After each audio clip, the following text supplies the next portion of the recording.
बापू, मला असं वाटतं याच्यानंतर सगळ्यांनी फक्त बापू म्हणायचं, कारण दादा काका मामा सगळे झाले, आता बापू मिळालेत.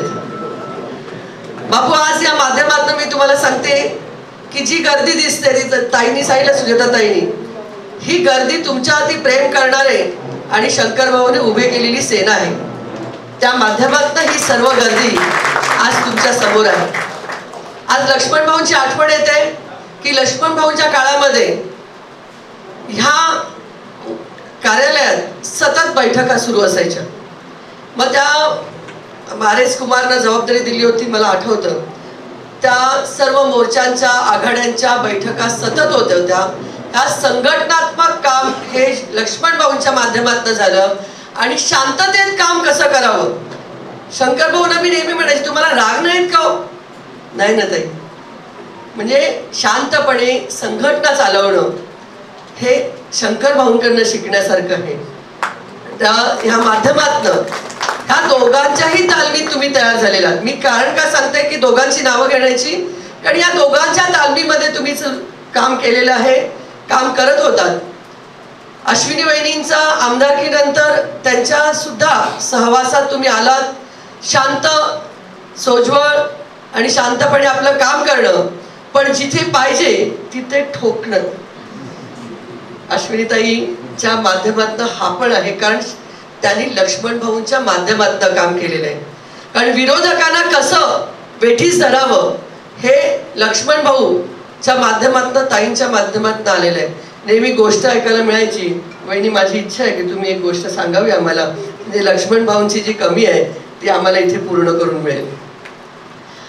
महानगरपालिकेच्या निवडणुका आहेत बापू, आणि गेल्या कित्येक वर्षामध्ये सर्व कार्यकर्ते, कारण लोकसभा झाली, खासदारकी झाली, आमदारकी झाली, दोन्हीमध्ये यश हे शंकर भाऊंच्या टीमनी केलेलं आहे.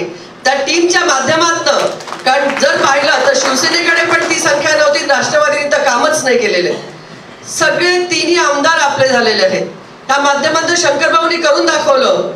मी एकच सांगेन, ज्या खुर्चीत बसला आहात, जो मुकुट तुमच्यावर आहे तो काटेरी मुकुट आहे.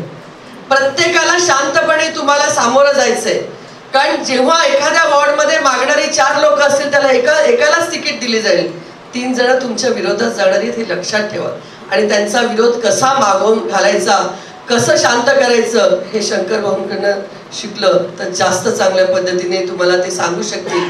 आणि ह्या शहरामध्ये काम करत असताना आपले ज्येष्ठ श्रेष्ठ जे कोणी असतील त्या सगळ्यांना समोर सगळ्यांच्या बरोबरीने जाऊन तुम्ही काम केलं तर निश्चितच तुम्हाला पुढच्या 3 वर्षामध्ये कोणतीही अडचण येणार नाही असा मला विश्वास आहे. आणि तुमच्यासाठी तर ही चांगली गोष्ट आहे की आज विधान परिषदेचे 2 आमदार या शहरात आहेत, 2 भारतीय जनता पार्टीचे आमदार आहेत.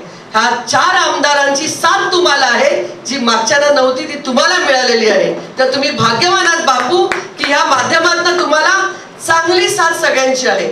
आणि त्याही पलीकडे जाऊन आज कार्यकर्त्या मोठ्या प्रमाणात आपल्या भारतीय जनता पार्टीचे पिंपरी चिंचवड शहरात झाले. मला ते वकील साहेब दिसतात, ज्यांनी पहिल्यांदा वकील अध्यक्ष असताना इतक्या प्रमाणात, मोठ्या प्रमाणात वकिलांची आघाडी केली. सुजाताताई पलांडे असतील, युवा मोर्चा अध्यक्ष असेल, ह्या माध्यमातून युवकांनी सुद्धा काम केले. ती जी टीम आहे, ती जी काम करणार आहेत, त्या सगळ्यांना विश्वासात घेऊन जेव्हा तुम्ही पुढे जाल तर निश्चितच यश तुमच्या जवळ आहे.